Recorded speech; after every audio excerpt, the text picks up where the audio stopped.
I know your pain.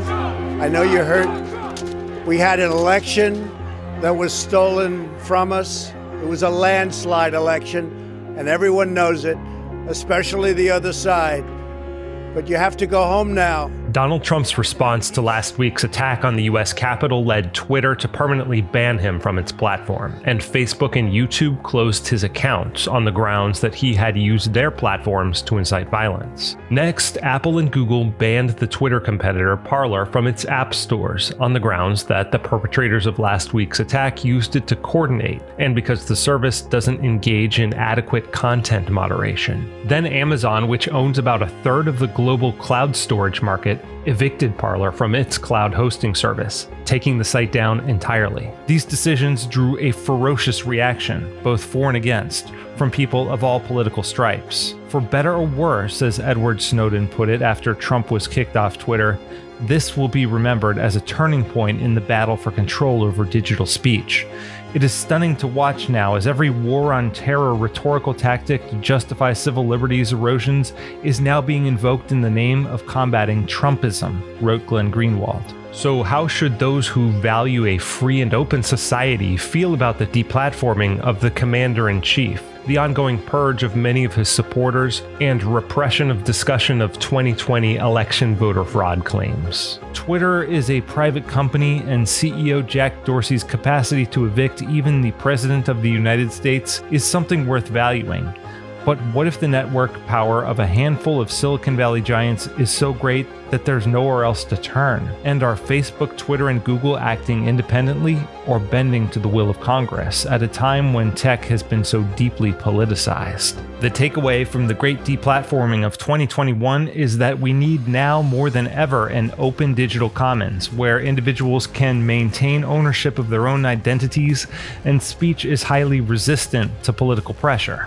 Decentralized networks are vital to protecting open discourse, not only from Twitter, Facebook, and Google, but from Ted Cruz, Joe Biden, Josh Hawley, or Kamala Harris, which is where the real power lies to stomp on the free speech rights of American citizens. It's easy to forget that not long ago, Twitter's Jack Dorsey and Facebook's Mark Zuckerberg embraced the concept of a neutral public square. We do not want to become the arbiters of truth.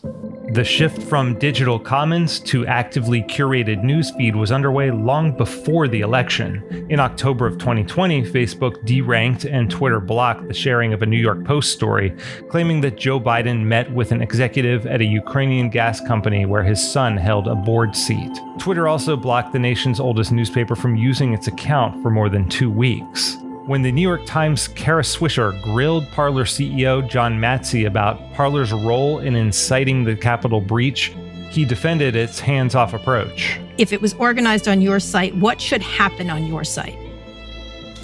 Look, if it was illegally organized and against the law and what they were doing, they would have gotten it taken down. But I don't feel responsible for any of this, and neither should the platform, considering we're a neutral town square. The handful of companies that own the dominant share of social media and the underlying infrastructure of the internet disagree, and have made it increasingly difficult for Parler to operate. But the most dangerous threat isn't coming from Silicon Valley. To get what they want from tech CEOs, both Republicans and Democrats have regularly threatened to strip away the liability protections provided by Section 230 of the Communications and Decency Act, which is known as the Internet's First Amendment. Through the effect of Section 230, a special immunity from liability that nobody else gets. Congress has given big tech, in effect, a subsidy.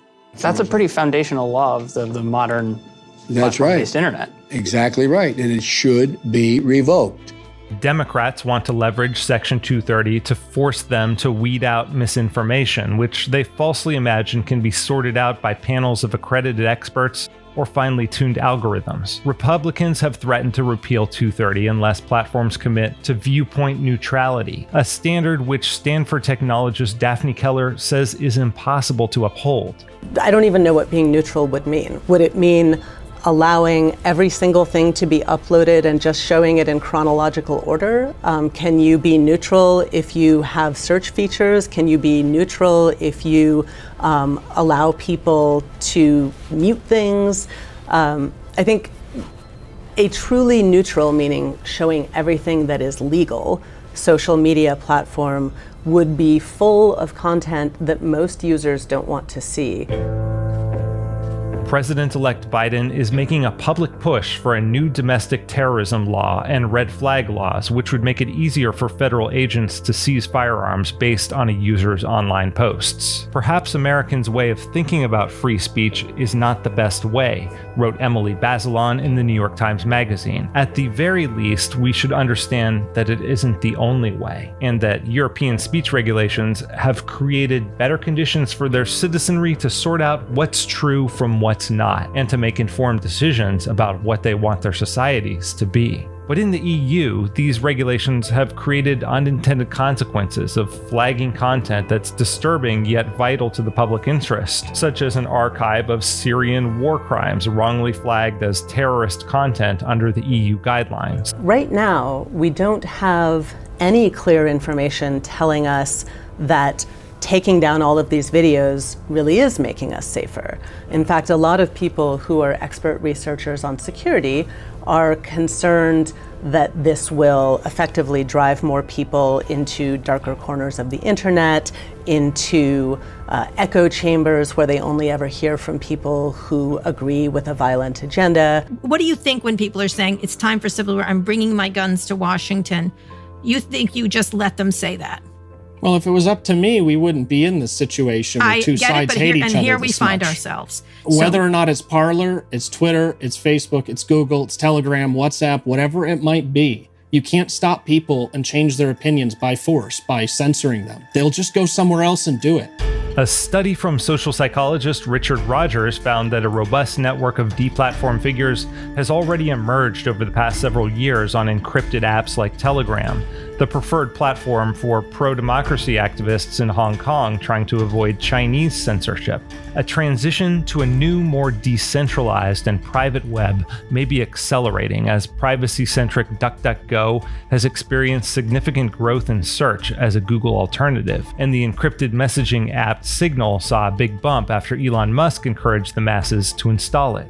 With a crackdown in progress and likely to intensify once a new Congress and president take office, we should focus instead on enhancing encrypted communication platforms that make online speech harder to control, and resisting law enforcement efforts to weaken vital tools like end-to-end encryption.